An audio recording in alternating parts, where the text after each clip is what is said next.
All right, come one, come all. We're so excited that you're joining us here today. Throughout this session, you will get to hear and learn from 4 different FME experts with various magic tips and tricks up their sleeves. If you have any questions throughout any of the 4 lightning talks in this segment, feel free to type them into the chat bar and join us for live Q&A at the time listed on the left side of this page to follow. We look forward to connecting with you all there. Step right up for our first magic show of this series with our FME magicians, Javita and Trent, who will be presenting on Reduce, Reuse, Recycle, the 3 R's of workspace authoring. Hello, everyone.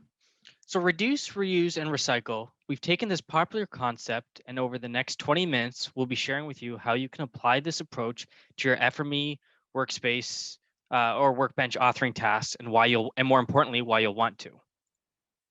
My name is Trent Kading, and I'm an FME desktop specialist. And today I'm joined by my colleague Jovita Chan, also a desktop specialist team member. And behind the scenes, where we worked with FME server specialist Holly Coxon, and all 3 of us will be available at the end of this lightning talk session to answer any questions. The tech specialist role at SAFE is to help our users with all things FME. So some of you may recognize us, or at least our names, from the FME community, live chat, or if you've ever submitted a case to our support as well. In this session's lineup, we'll start by defining what the 3 R's refer to in the context of FME. We'll then run through some tips for simplifying workspaces and setting them up for reusability. Now buckle your seatbelts as the fun really begins in the second half of the session, where we'll be introducing the brand new User Parameter Manager. So in the context of FME, what exactly do we mean by reduce, reuse, and recycle? Well, to reduce means to make smaller. So when we talk about making FME workspaces smaller, what we mean is to minimize the amount of work that a single workspace is doing. In short, simplify the workspace. To reuse refers to making use of something more than once. So the more obvious, and probably something a lot of you are doing already, is to build a workspace and run it over and over again. Now lastly, to recycle means to repurpose instead of discard. So with FME, there is the potential to extract portions of your workflow and make use of them elsewhere, rather than starting again from scratch. Today, let's talk about how to author with the 3 R's in mind and why this could be advantageous to you and your organization. FME workspaces can often solve a variety of complex problems. However, this presents us with the question of how do we limit the complexity of those solutions? At a high level, each workspace can be boiled down to a select few tasks. So let us redefine the above question into parts. Doing that, we can derive the following. 1. How can we decrease the debugging and troubleshooting time? How can we improve the performance of each tool or workspace? And lastly, how can we improve the usability of the workspace across your organization or team? I believe the answer to that can be stated with the motto, less is more. This can be achieved a variety of ways, such as reducing large complex workspaces into smaller processes, identifying repeatable workflows that occur in multiple workspaces and removing those into their own self-contained workspace. We can think of those repeatable processes as if they're their own tool. By simplifying workflows, we can begin to answer the aforementioned questions and move to a more sustainable FME use environment. Hopefully, after seeing the next slide or two, you will believe that as well. Rather than having a single workspace per problem, think of the task at a high level and let's break it down into stages. We can then try to have a workspace for each of these problems.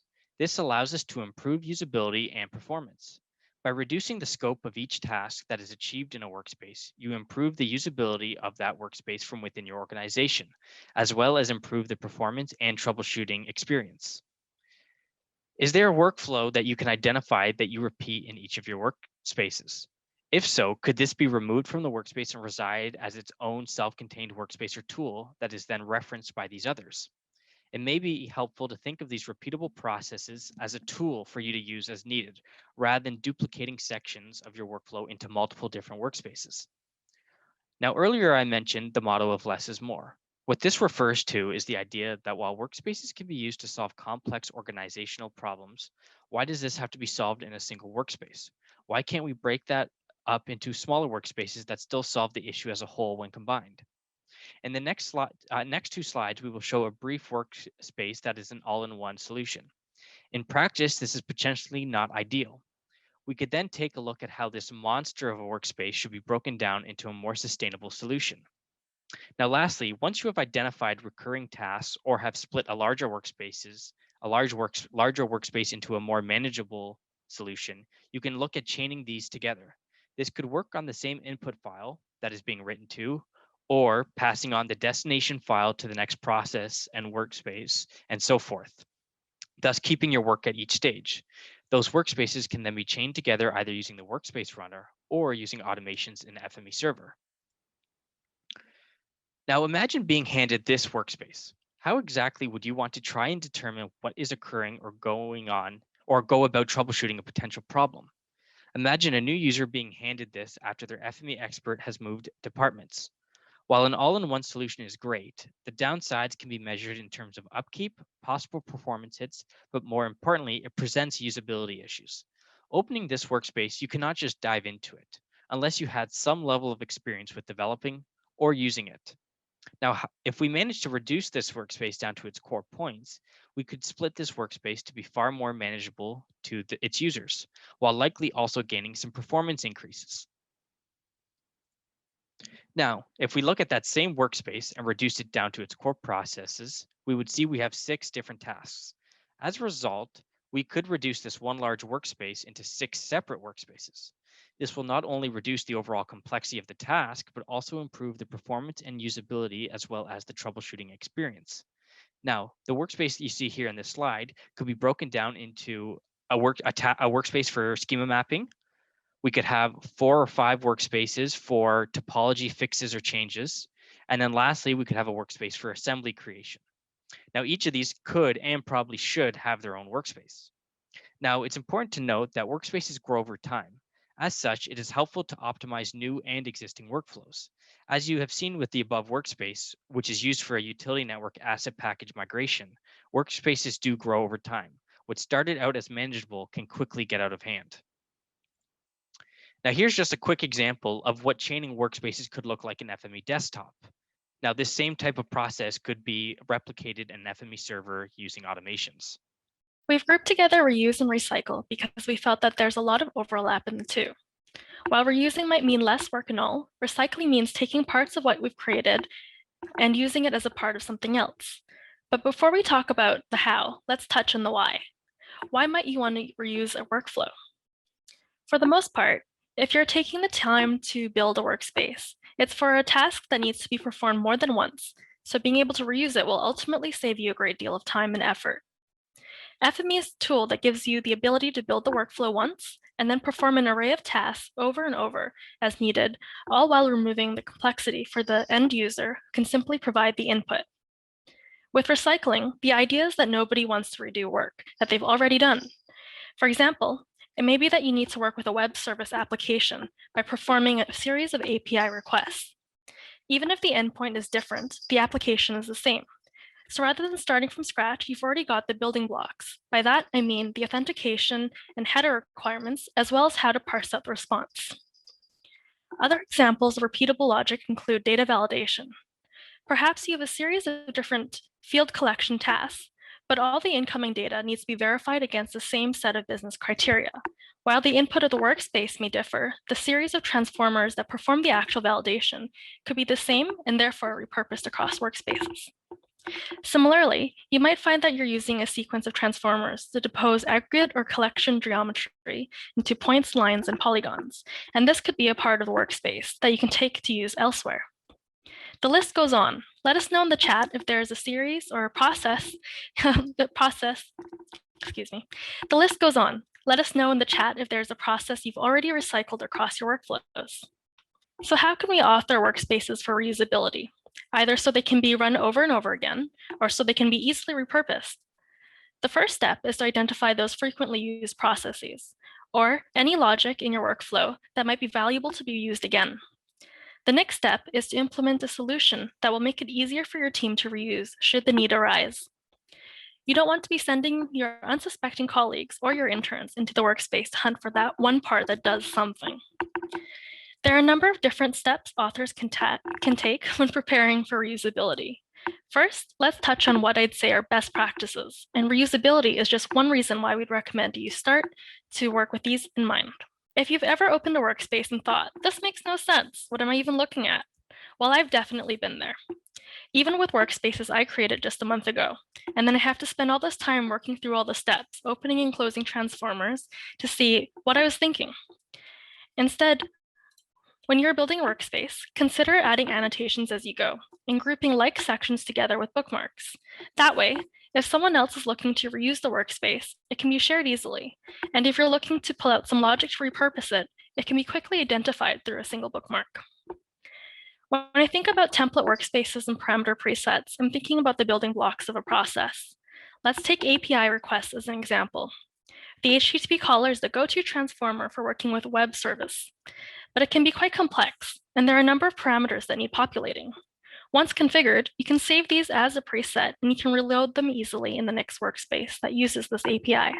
On the left here is a screenshot of a custom transformer. Sticking with the example of an API request, rather than just populating the HTTP caller using a preset, you could also package up the surrounding steps into a single custom transformer, such as the JSON templater and JSON fragmenter, to help build the request body and parse out the response. A custom transformer is a sequence of standard transformers condensed into a single transformer that you can then pull up again and again through quick add, so just typing directly into your canvas. These can be added directly from the transformer gallery and easily shared among colleagues. The FME Hub is a great place for sharing custom transformers, and we've made some available for a range of applications and varying endpoints, including CityWorks, Maximo, and Shopify. Server apps are also worthy of a mention here, and that's the Vancouver Flood Map app screenshot on the right. Just like custom transformers, you can supply the end user with a series of input parameters, and they can run it again and again to their heart's content. Custom transformers and server apps are impossible without incorporating user parameters into your workspace design. So what are user parameters? User parameters are intended to give the end user limited control over readers, writers, transformers, and transformers in the translation. These can be restricted by type to ensure the user supplies the correct input. In FME 2021, thanks to feedback from all of you, we've completely reimagined how to create user parameters. New to FME 2021, the team has put together a parameter dialog builder, also known as the parameter manager, to make user parameters a lot easier to use. Currently, you can create and access user parameters on an individual basis. So you can go in either at the transformer level or in the navigator, like this screenshot on the left, and you can right-click them one at a time to make changes. For the number of user parameters I've gotten that screenshot on the left, that's pretty much a nightmare if I needed to make a lot of changes to each. The new parameter dialog builder lets you make all changes and create new user parameters all in the same place. That's my screenshot on the right. If I hit next, this is a screenshot of what the navigator will look like after taking advantage of some of the new things you can do with the dialog builder. My user parameters are grouped logically, and I can make changes to them all in one place, which really saves me a great number of clicks. So what does it look like and what does it do? Let's start this video off. To access the parameter dialog builder, I can right-click on the user parameters in the navigator. My existing user parameters show up here, and when selected, I can make changes to their definition or the value on the right. Up at the icon menu on the top left, I can add a group box item and put user parameters inside it by dragging and dropping.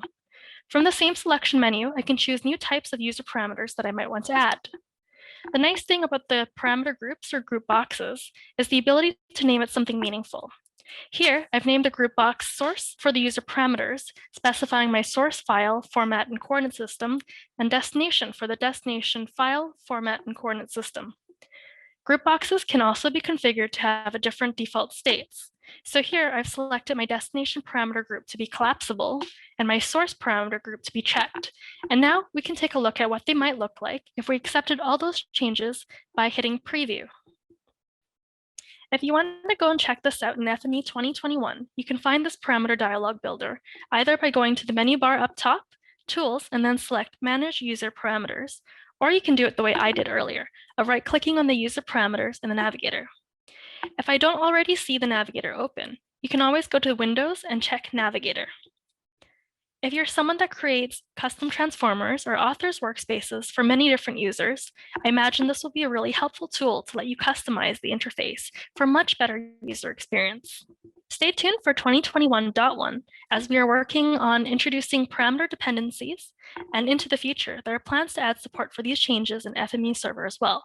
So look out for news on that. Now that you know what it does and where it is, go take it for a test ride and let us know what you think. We're always interested to hear what you're up to and what we can do to make that task easier.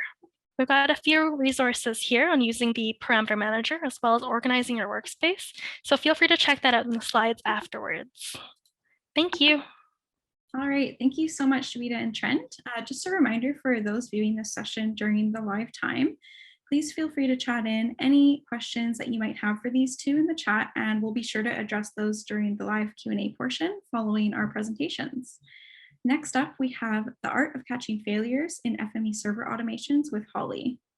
Hey, thanks, Elizabeth, and thanks, Javita and Trent. So next up, we're switching gears and going over to talk about FME server. So you've likely heard of the classic saying, to fail to prepare is to prepare to fail. And this is something to be kept in mind when you start automating your FME workspaces. Automation allows you to process data and deliver results with minimal manual interaction. However, inevitably, things can and probably will at some point go wrong. In this lightning talk, we'll discuss some of the ways in which you can author your workspaces and utilize functionality within automations in FME server, as well as touch on some other configurations that can help you track and record problems as they happen and make changes towards recovery. So before we get started, a quick introduction. My name is Holly and I am an FME server technical support specialist. So this means I'm on hand to help you with all things FME server across our support platforms. That's the community, live chat, and also one-to-one through support cases as well. So there's lots to cram into the next 10 minutes. The attractions from today's talk can be divided into two sections: how we can make use of FME server functionality in our workflow design to be both proactive in the prevention of workflow failure, but also to put measures in place to enable us to quickly react in the event something does go wrong. So diving right in, what exactly do I mean by being proactive to failures? To be proactive is to act in anticipation of future problems. In the context of FME, what I mean here is to set up FME server for automated recovery, so before anything has even gone wrong, and prevent this need for manual intervention. Brand new to FME Server 2021, Automations is now offering guaranteed delivery for workspace and external actions. Guaranteed delivery is a key enterprise integration pattern that aims to ensure persistent delivery of messages despite a system failure occurrence. Have you ever found a workspace failing due to network or connectivity issues, a brief outage that then halts all further workflow processes? Guaranteed delivery will eliminate the manual intervention required to deal with these intermittent failures by allowing you to configure an automated retry. This retry offering has a number of configurable parameters that give you additional control over how this retry should take place. Of particular note, this includes the number of times FME should retry the action before it officially fails and passes information out of the failure port in the automation, but also how much time to wait in between retry attempts.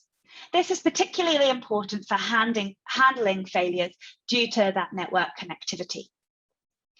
In the case of workspaces, the retry action submits a new job in the queue under a new ID for each attempt. This means you also have a clear record of any failures and how FME recovered from these.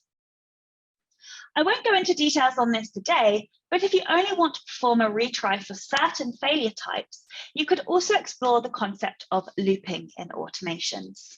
So sometimes a workspace may actually fail if it loses connectivity with the engine, or if the engine itself has crashed. So we hope this isn't a common occurrence, but in this case, FME by default will also attempt to recover by retrying the job.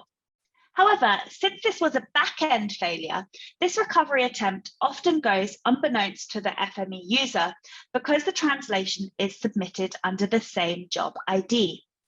The most noticeable indicator that this has happened is probably a change in start time on the jobs completed page, as this will reflect the last submission. However, this information is also captured in the engine log file, and a new log file is created for each run and stored in the FME server system share, but this isn't visible through the jobs completed page of FME server. This is a global setting that is configured outside of the web UI in FME server's configuration files.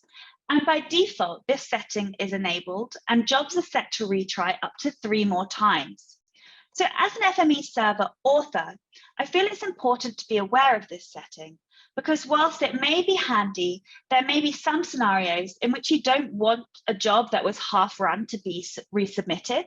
For example, if you're inserting records into a database and could then end up with duplicate records.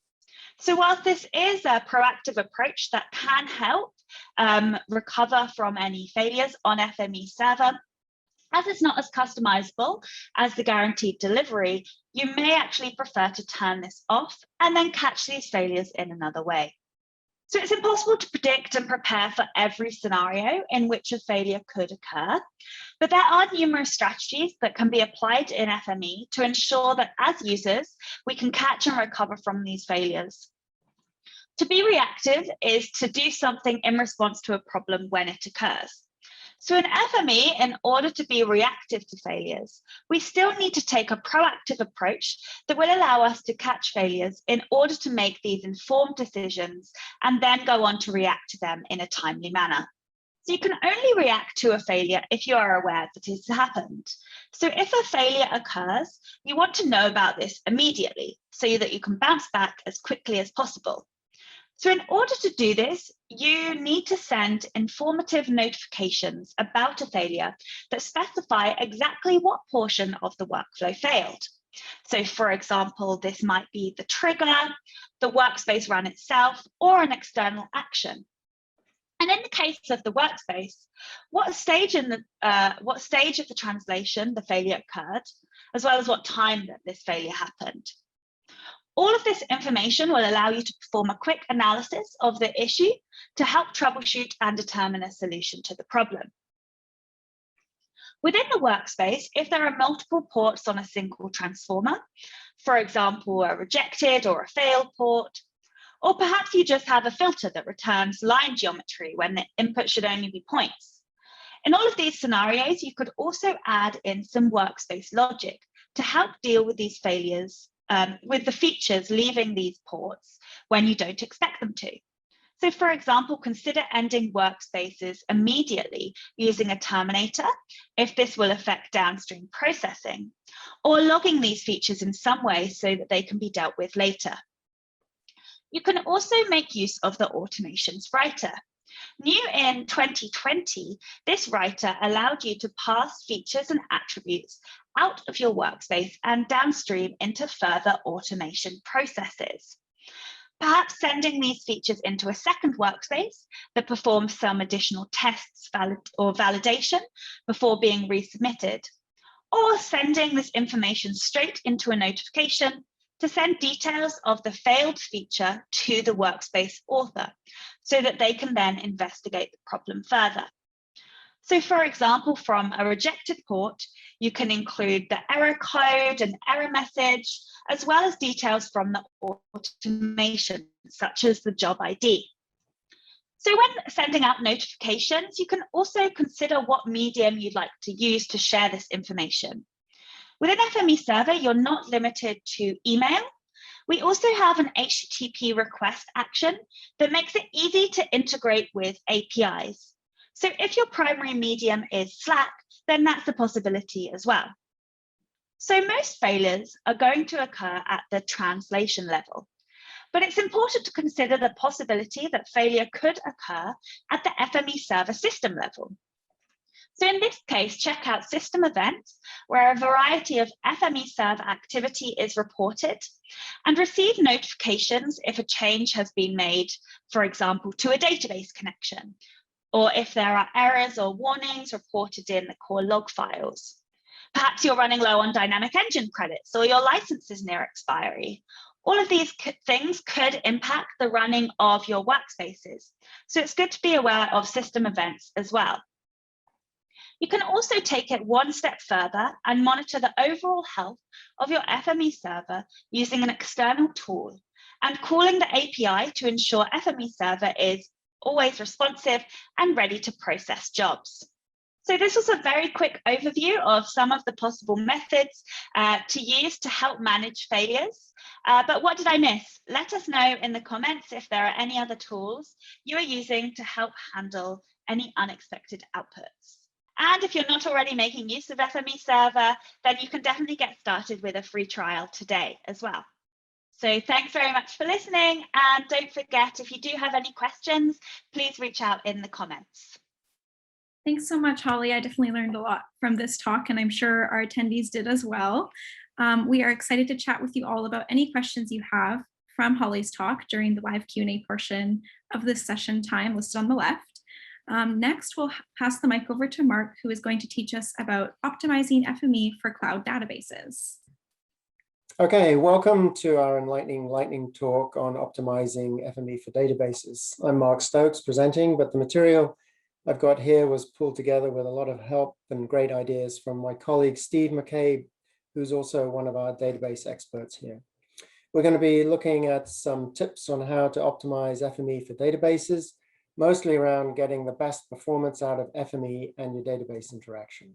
Most of us have experienced poor performance when working with databases.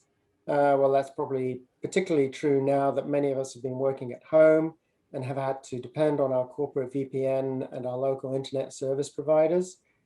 So there are changes that we can make. So are there changes that we can make to improve performance when working with databases? Well, first we need to understand where the bottlenecks might occur, and then we can look into some ideas on how you might mitigate some of those performance issues you might encounter. So there are two broad areas that affect database performance when working in FME. The application processing time, so the application being the database server and the database client, which is FME in this case. And then there might be some network related issues. Throughout this presentation, I've scattered some links that you can do some additional learning if you want to pursue that. So application processing time. On the database side, this is mainly the SQL statement processing. This is where the database is responding to your requests. And things that can affect the performance of the database are complex. Some ideas are poor schema design.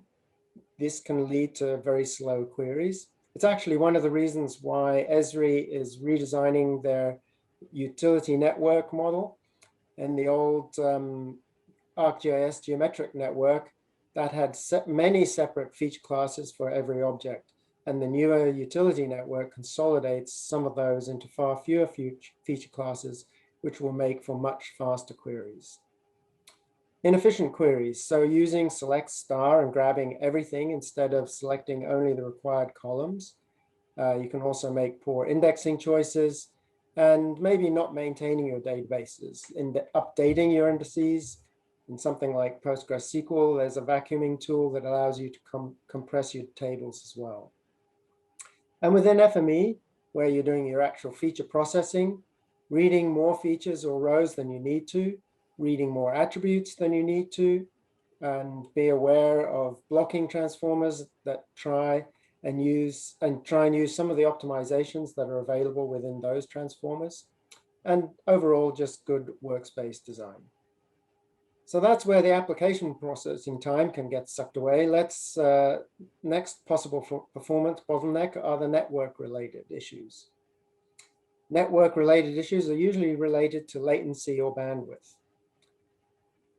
I just want to point out that latency and bandwidth constraints aren't necessarily problems, and they can be by design. That could be something where your ISP has limited your bandwidth. You could be a change in infrastructure where on-premise databases were moved into the cloud, or it could be a change in the desktop clients becoming virtualized or being virtualized and moved to the cloud. So the two primary issues are latency and bandwidth. Latency is the time it takes to send a data packet from the app to the server and back. That's easily measured with the ping command. Latency becomes more of an issue if you have chatty workflows. Those are the workflows that make many small queries to your database. Bandwidth, we can double track. Can we double track the roller coaster to get more customers? The volume of data you can send or receive in the amount of time, megabytes per second usually. So you need a thick pipe if you're going to pull down large data sets. Here's an example of some bandwidth constraints. For your home office, if your kids are streaming videos while you're working on a database, you'll need a wider bandwidth. And of course, slow bandwidth or poor bandwidth can lead to a database timeout, and that will also lead to problems. So how can we improve performance of our database interactions? Well, first off, use the appropriate application. In other words, use the database for what it's good for, which is the SQL queries. Use FME for what it's good at, which is the feature processing. Here's an example of how we can change the way that FME works to get the best out of our database. You can see in the middle two columns that we've got here, we're using FME to pull down all the data and then using tools within FME to filter out the data that we don't want. This is far slower than if we actually get the database to do its work and limit the amount of data that we query, and we only pull down the data that we actually need. So that's limiting the number of attributes, using attributes to expose, using SQL queries, i.e. avoiding a select star. So here's some examples of how we can change things. In the example on the top left, we're reading everything. You can see we're pulling down 300,000 odd features and then filtering. So not the best approach. In the other three examples, we're letting the database do its work. We're in the first example on the top right, we're using the feature type with a where clause. In the example on the lower left, we're using a SQL creator to actually do a full SQL query. And in the bottom right, we've got the feature reader doing a spatial query on the data if we've got some spatial data. The other thing that might impact our workflows is when we move to the cloud. So how do we optimize FME for working with cloud databases? Well, we've seen a plethora of databases moving into cloud platforms. These can be databases that have just moved up to the cloud and are more traditional databases, relational databases, like RDS databases in AWS, Azure, SQL Server, Oracle Cloud. And then there are some databases that have been specifically designed to work in the cloud, like Snowflake and Google BigQuery. Should we include ArcGIS Online in this cloud databases? Well, it is data that's in the cloud, and so we do need to give that some consideration. So one of the considerations for working in the cloud is how close is FME to your database? And here we've got a couple of examples where we've set up cloud databases and we're querying that data from a laptop in Vancouver. So we've got one database set up in the region of Seattle, and we've got another one in Ashburn, Virginia. This is Oracle Cloud. And you can see that just the latency between those two databases, because one is much further away, has a big impact on performance. If we set up both FME and the database in the same region, in the bottom example there in Seattle, we can see that that's a big improvement in the performance of FME. The other thing I mentioned is Chatty workflows. So in the top example here, we've got a list of stations that we want to query to the database. And we're sending about 13,000 queries to the SQL executor. And you can see that depending on where that database is housed on Azure West or East, that has a huge impact on our performance. But if we only download the data in one go, which is the middle example there, we get much better performance. The amount of data that we have to pull down and join to our station list is not so great. And there we can see the inline query gives us pretty good performance, whether the data is in the east or the west. But what happens if that cell signals table was several million rows? So pulling down that from the database wouldn't be that performant. So in that example, what we could do is actually push the station list up into the cloud, into a temporary table, do the query on with the database using SQL Executor, and then pull that data back down. And that would be also within the same range as using the inline query, and very performant. So in summary, don't just build your workspaces in isolation. Use the appropriate application. Let your database do its work, which is the query engine of the database. Let FME do its work, which is the feature processing. If your database is in the cloud, where's the best location for FME? Well, finally, try and keep FME and your database in the same bubble. And if they're close together, you're going to get a lot better performance. Thanks very much. Enjoy the rest of the presentation. All right, thank you so much, Mark. We will look forward to connecting with you all on Mark's talk in the live Q&A room shortly. Last but not least, Dimitri is going to be presenting augmented reality for cities and organizations. See your data where it belongs. Thanks, Dimitri. Hello, everyone. Today I am going to talk about augmented reality. My name is Dmitry Bach. I'm a scenario creation analyst at Safe Software, and I do all kinds of interesting scenarios with the new technologies that Safe Software always adds to our products. So today I'm going to show you a few customer examples that will let you know that FME AR is not a toy anymore.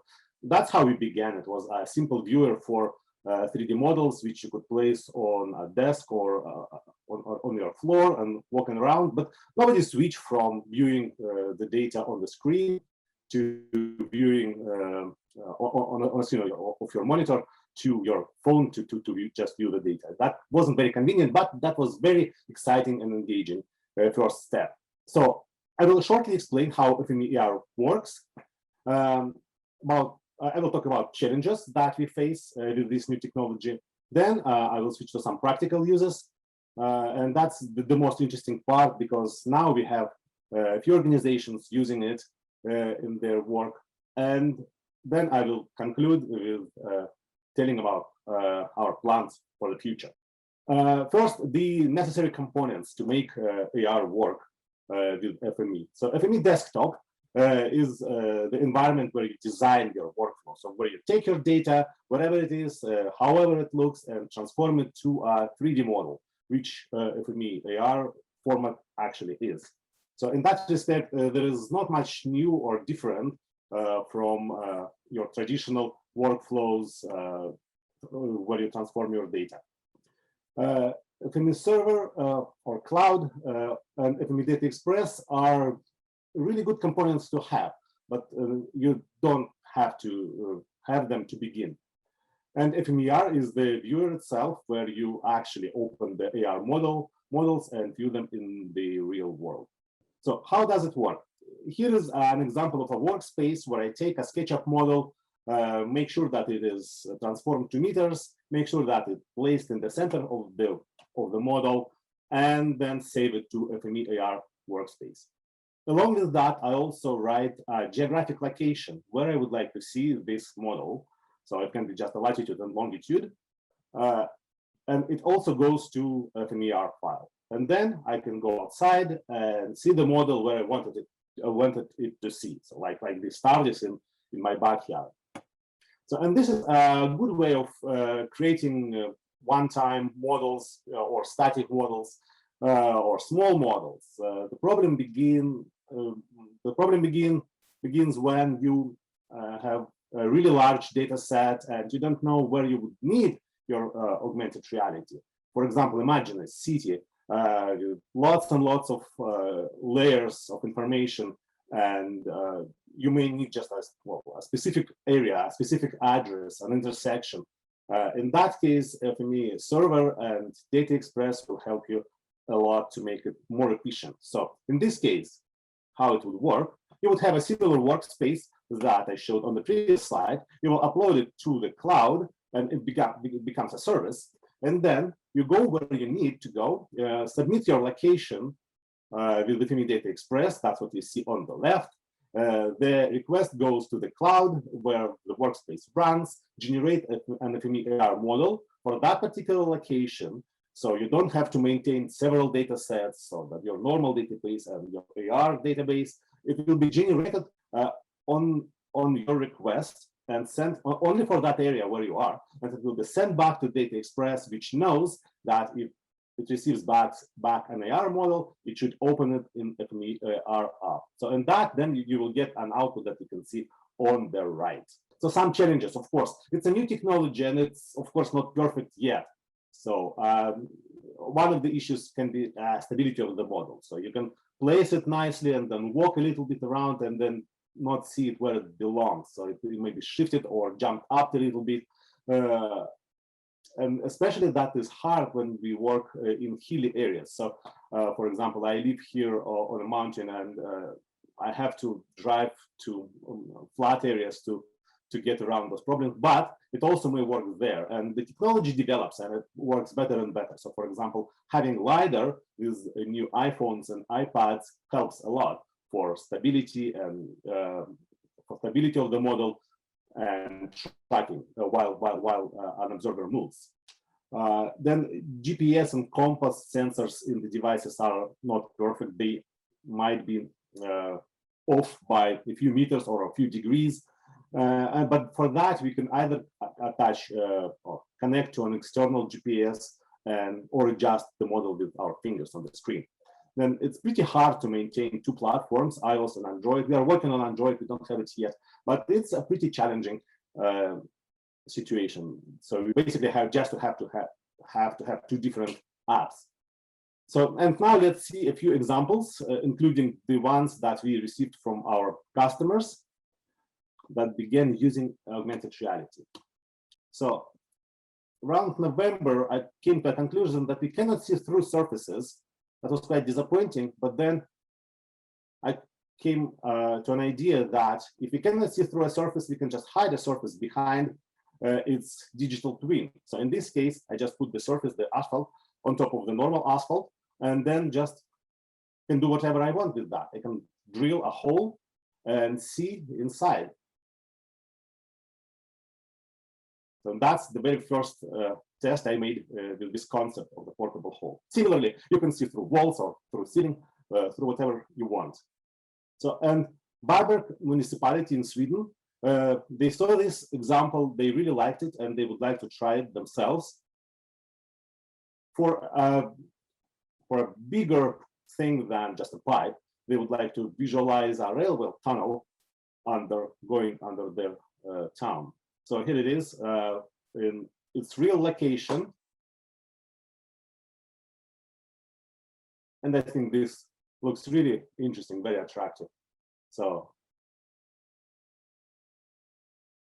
that's what we see. We can look down below and see the trains on the tracks. And that all is in the context of the city.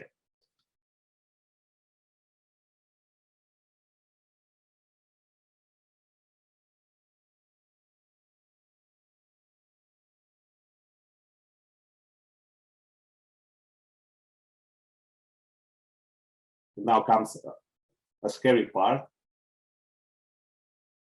And you can see maybe the feet don't look that perfect. And that's the technology developing. The occlusions don't work that well. But with LiDAR, that works much better. So this is Resnik Infrastructure Systems, a company in Israel that creates massive AR models. So they made them a part of their workflow. So here is some field app based on ArcGIS. They can zoom to a certain area, traditionally as we would do with our tablets in the field, and then see all the attributes related to this area, and also open an AR model.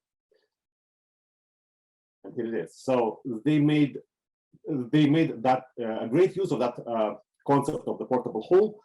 They placed the communications, the infrastructure where it belongs, on not only in XY but also in Z. So they put it under the ground. They can turn on and off all the assets which sit on top or below the surface infrastructure, like a manhole cover. They have labels that tell some information about what they see. And here's that intersection that I marked in the beginning of their portion of the video. That's how it looks. Well, not in real life, like how it looks in augmented reality. This is another example. I created it using the data from the city of Coquitlam. So here again, we use color coding for showing the status of a feature of the assets. So for example, here used to be a manhole. It's not here anymore. So that's why I use gray color to show that it's not here. It still can be useful to know that something was here in the past, because when you would do an excavation, you may see some, some remnants of that thing. But even simple labeling of objects of city assets can be quite useful. So we have, street lights, we have benches, we have bus shelters, and so on. If you just put a label on top of them and just go and check and maybe do some action. So for example, if I go back for a sec, if I see that vegetation now is a problem, I can, that's the plan for the future, tap on this label, and that will open a form, and I will submit work orders through CityWorks, and the work order will go to the field team, and they will come and do something. Now, our last example comes from the United Kingdom, from our partner, One Spatial. They work with traffic management projects. So they do about 2 million excavations in the United Kingdom in a year, and every single excavation requires traffic management plan, and they are created according to certain rules, but manually in CAD. One Spatial created a procedure to create that automatically, and augmented reality helps to visualize the results of that workflow, which helps the TMP officers and contractors to actually verify that it's the plan works, then to make it, and then finally make sure that it was created according to the rules. I think that's a really great use of augmented reality. So our future plans include adding Android support. We know that our customers request a lot. Support for USDZ and GLTF formats. We can write them, but we don't use them for AR at this point.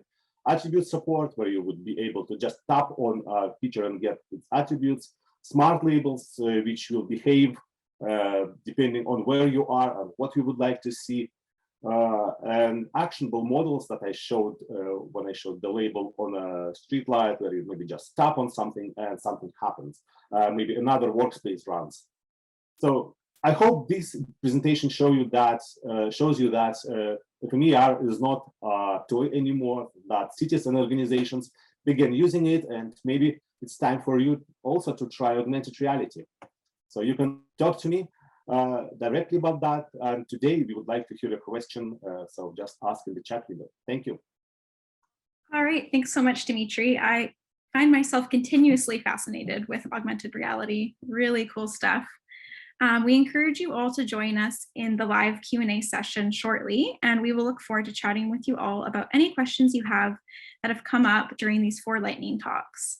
On behalf of all our presenters today, thank you very much for tuning in, and we hope you find a lot of value from the rest of the FME World Fair.